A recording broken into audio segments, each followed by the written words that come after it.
catch 'em all.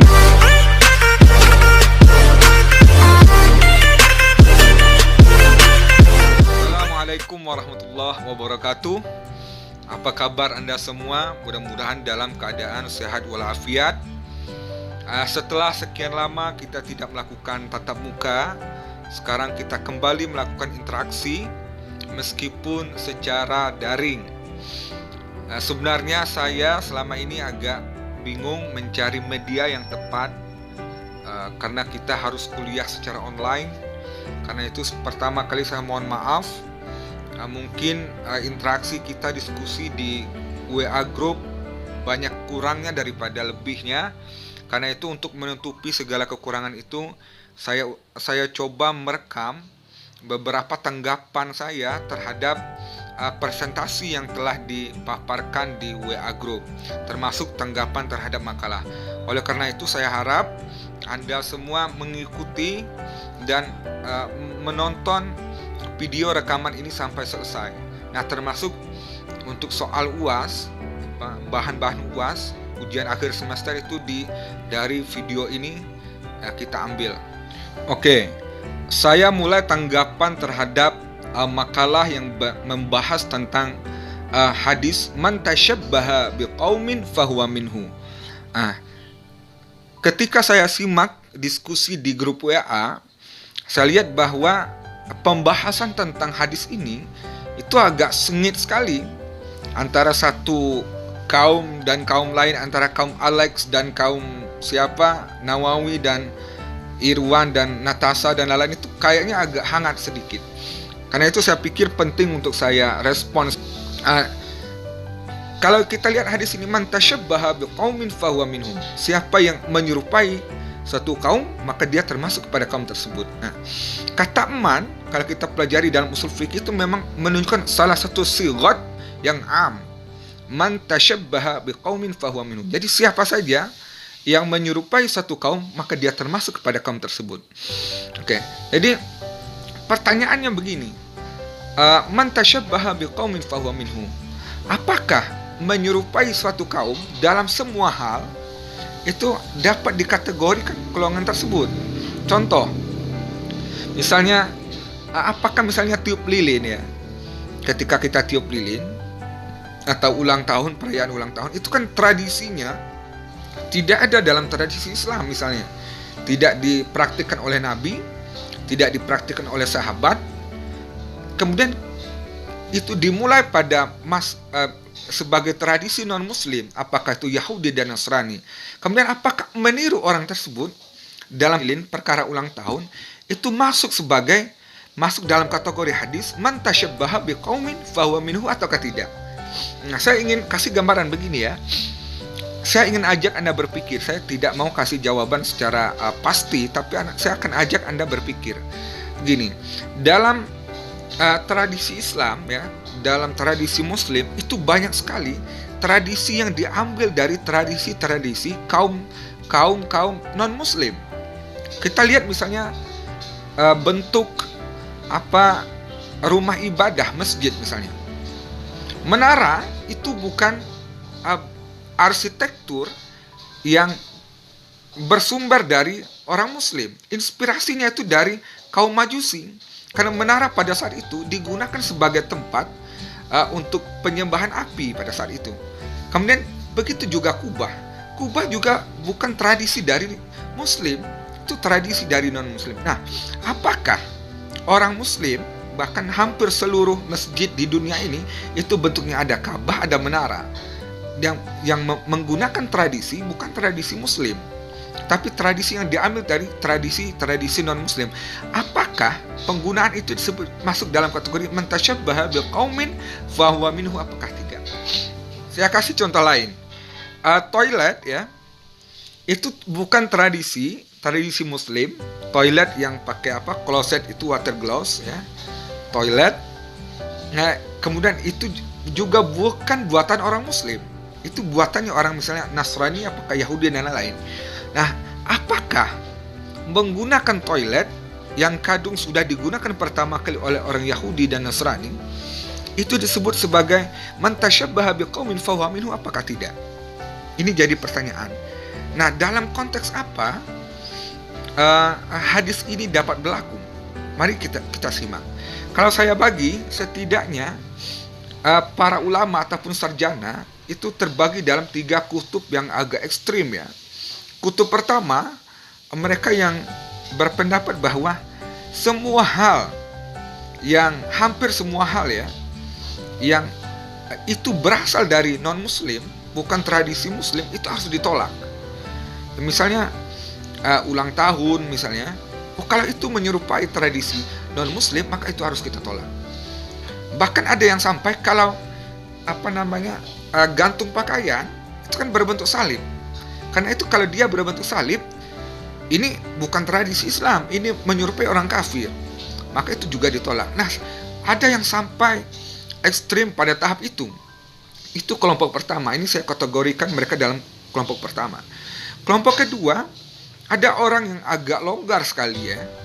Mereka bilang, oh tidak, meskipun misalnya pakai baju Santa Claus, misalnya mengucapkan selamat Natal dan lain-lain, itu meskipun itu mirip dengan bentuk orang Nasrani, bentuk orang Yahudi, tetapi karena mereka beranggapan bahwa memberikan ucapan selamat Natal itu dalam konteks sosial, menggunakan pakaian misalnya Santa Claus dan lain-lain, menggunakan tanda salib dan lain-lain, itu meskipun itu menyerupai orang non-muslim, itu juga tetapi dalam niatnya hanya untuk ibadah sosial, dalam konteks sosial, itu tidak dipermasalahkan.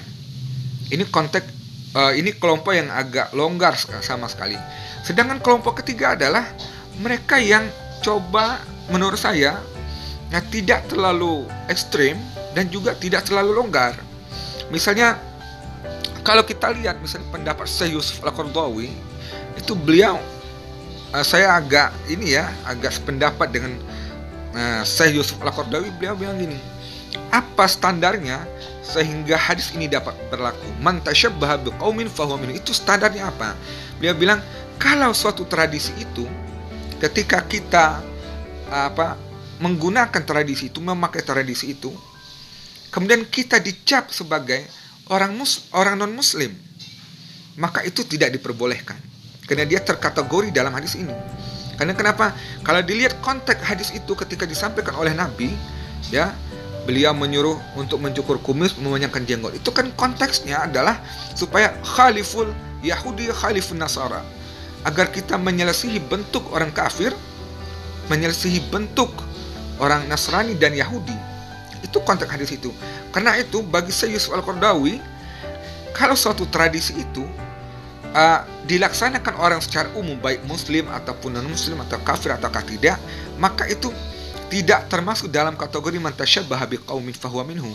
Tetapi kalau kita misalnya menggunakan pakaian Santa Claus, pakai ala-ala kaum Nasrani dan Yahudi atau agama lain, sehingga kita tidak dapat dibedakan seseorang ini muslim apakah tidak, maka ia masuk dalam kategori man tasyabbaha biqaumin fahuwa minhu, maka dia dilarang. Sedangkan dalam konteks lain misalnya menggunakan HP, itu kan buatan Nasrani, bukan buatan umat muslim. Apalagi misal tradisi lain, menggunakan kloset tadi, menggunakan pakaian yang biasanya jas yang dipakai juga oleh kaum Nasrani, juga dipakai oleh umat muslim, ya tidak bisa dibedakan. Sehingga ketika umat muslim memakai jas, ya, itu bukan berarti dia sama dengan umat non muslim, karena dia sudah pakaian yang umum dipakai. Oke, baik. Isu kedua yang akan saya tanggapi adalah mengenai kepemimpinan perempuan. Nah, setidaknya hadis yang biasa digunakan, yang diperdebatkan oleh para sarjana dan ulama adalah hadis dari Abu Bakrah yang berbunyi, la yufliha qaumun wallau amrahum imra'atan. Suatu kaum tidak akan sukses, dia nafi lil istiqbal, jika dipimpin oleh perempuan.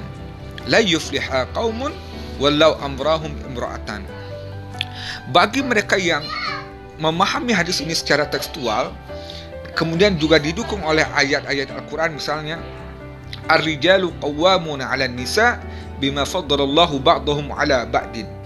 Ar-rijalu qawwamun 'alan nisa. Misalnya kalau kita lihat tafsir Ibnu Katsir Sa'di ya, misalnya ar-rijalu adalah sigatnya am, alif lam di sini. Maka karena sigatnya am, seluruh laki-laki. Ar-rijalu qawwamun 'alan nisa. Qawwam artinya pemimpin. 'Alan nisa. Nisa juga di sini dia sigatnya am. Jadi seluruh laki-laki adalah pemimpin bagi seluruh perempuan. Ataukah laki-laki tersebut memiliki kelemahan pada akal dan lain sebagainya, dia ditetapkan sebagai pemimpin bagi kaum perempuan.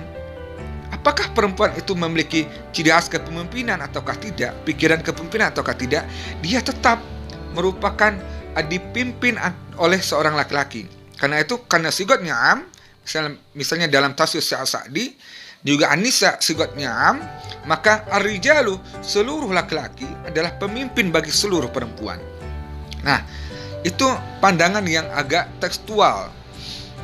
Berdasarkan hadis ini, la yufliha qaumun wala amrahum imra'atan ar-rijalu qawwamun 'ala nisa, maka mereka berpendapat bahwa perempuan adalah dipimpin oleh laki-laki. Laki-laki adalah pemimpin bagi perempuan. Karena itu perempuan sebaiknya mengurusi hal yang bersifat domestik, hal yang bersifat di rumah tangga saja.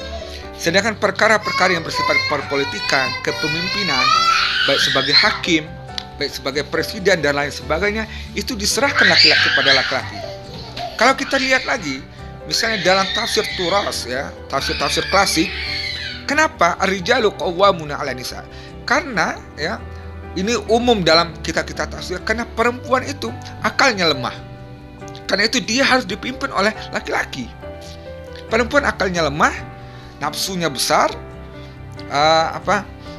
dia bahkan didukung dengan sejarah ya, meskipun itu dari hadis Israiliyat, bahwa perempuan itu ibarat tulang rusuk yang bengkok. Karena itu mereka perlu dipimpin oleh laki-laki yang bisa memandu mereka dalam hal agama dan juga hal duniawi. Ini dalam pandangan kaum yang tekstual. Untuk melihat kajian secara komprehensif tentang itu, Anda bisa rujuk disertasi Profesor Dr. Nasaruddin Umar. Ini disertasi beliau teliti lebih, ketika beliau menulis disertasi ini, beliau meneliti di lebih dari 20 negara. Dan itu beliau dapat bantuan dari pemerintah dan untuk melakukan kajian tentang seputar gender di berbagai negara, termasuk di McGill dan berbagai tempat yang lainnya. Nah, di sini beliau uraikan ya, bagaimana penafsiran secara tekstual, penafsiran secara kontekstual, dan bagaimana secara kontekstualisasi terhadap penafsiran yang dianggap merendahkan kaum perempuan.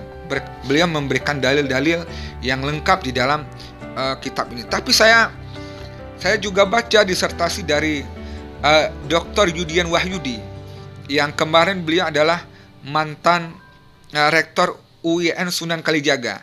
Saya baca sendiri disertasi Prof. Yudian Wahyudi, dan saya bandingkan dengan buku Prof. Nasaruddin Umar ini. Ini merupakan karya disertasi. Nah, pada bab intinya saya tidak tahu ya, kenapa terjadi kemiripan yang sangat mirip sekali. Misalnya argumen tentang kontekstualisasi penafsiran ayat-ayat gender dalam Al-Quran dan lain sebagainya, itu agak mirip. Saya tidak tahu apakah itu terdeteksi plagiat atau bagaimana, saya belum bisa memutuskannya. Maka hadis ini coba dikritik. La yufliha qaumun walau amrahum imra'atan. Kritik dari segi sanad. Jelas hadis ini secara sanad tidak begitu kuat. Banyak Anda lihat kritik-kritik hadis dan lain sebagainya. Selain kritik sanad, hadis ini juga dilakukan kritik matan. Para sarjana Al-Quran hadis juga mengomentari tafsir yang berkaitan dengan ayat gender, misalnya ar-rijalu qawwamuna 'ala nisa. Argumen pertama yang digunakan kaum kontekstualis adalah konteks pada saat itu adalah konteksnya khusus, yaitu ada seorang raja Persia pada saat itu dipimpin oleh seorang perempuan dan dia tidak sukses untuk memimpin kaumnya. Nah, bagi kaum yang kontekstual, hadis ini, ayat ini dilihat secara konteksnya, tidak diberlakukan secara umum. Oke? Jadi perbedaannya, kalau orang kontekstual memberlakukan hadis dan ayat ini secara tekstual, tetapi yang kontekstual coba dilihat konteks ayat itu berbicara tentang apa. Ini cara pertama mereka melihat perbedaan kedua hadis tadi. Cara kedua, argumen yang disampaikan oleh para ahli hadis dan para ahli tafsir yang cenderung bias gender, misalnya perempuan tidak mampu memimpin dalam hal publik, kepemimpinan dan lain sebagainya. Perempuan tidak akan mampu sebagai hakim dan lain sebagainya. Argumen itu kemudian dikritik oleh kaum feminis akhir-akhir ini. Mereka berikan sejarah misalnya. Misalnya kalau kita lihat dalam konteks Indonesia, Indonesia pernah dipimpin seorang perempuan namanya Megawati Soekarno Putri. Di Aceh pernah dipimpin oleh seorang ratu. Dan di tempat-tempat lainnya pada masa Nabi Sulaiman itu suatu negara kerajaan besar itu pernah dipimpin oleh seorang ratu namanya Ratu Bilqis dan lain sebagainya. Nah, berdasarkan fakta sejarah ini, mereka beranggapan bahwa perempuan tidak mampu memimpin dalam hal publik bukanlah hal-hal yang benar, itu dapat ditepis dari fakta-fakta sejarah. Kemudian begitu pula dalam hal argumen lainnya, ayat ar-rijalu qawwamuna 'alan nisa itu coba dikritik. Ar-rijalu bukan artian secara jenis kelamin, tetapi ar-rijalu diartikan sebagai sifat yang menyerupai laki-laki, yaitu sifat tegas, bertanggung jawab, kepemimpinan dan lain sebagainya. Diartikan ar-rijalu artinya sifat tegas, sifat kuat dan lain sebagainya. An-nisa itu diartikan sebagai sifat yang bersifat lemah lembut, sifat lemah lembut, bertanggung jawab, yang suka mengurusi hal-hal domestik dan lain sebagainya.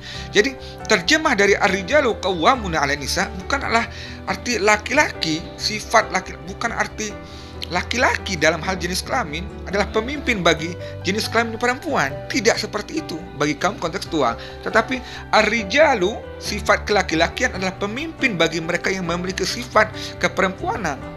Karena itu ar-rijalu boleh jadi terdiri dari jenis kelamin laki-laki dan juga jenis kelamin perempuan.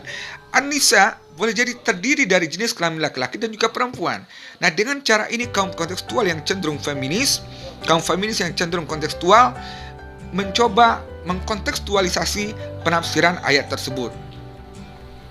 Oke, jadi berdasarkan fakta-fakta tersebut, kita perlu memperhatikan lagi penafsiran kita yang selama ini bersumber dari literatur klasik seperti tafsir Jalalain, tafsir At-Tabari, tafsir Ibnu Katsir dan tafsir-tafsir klasik pada umumnya. Kita harus melihat perkembangan terbaru dari kajian-kajian tafsir yang bersumber dari kaum feminis ketika kita ingin membahas ayat-ayat tentang feminis.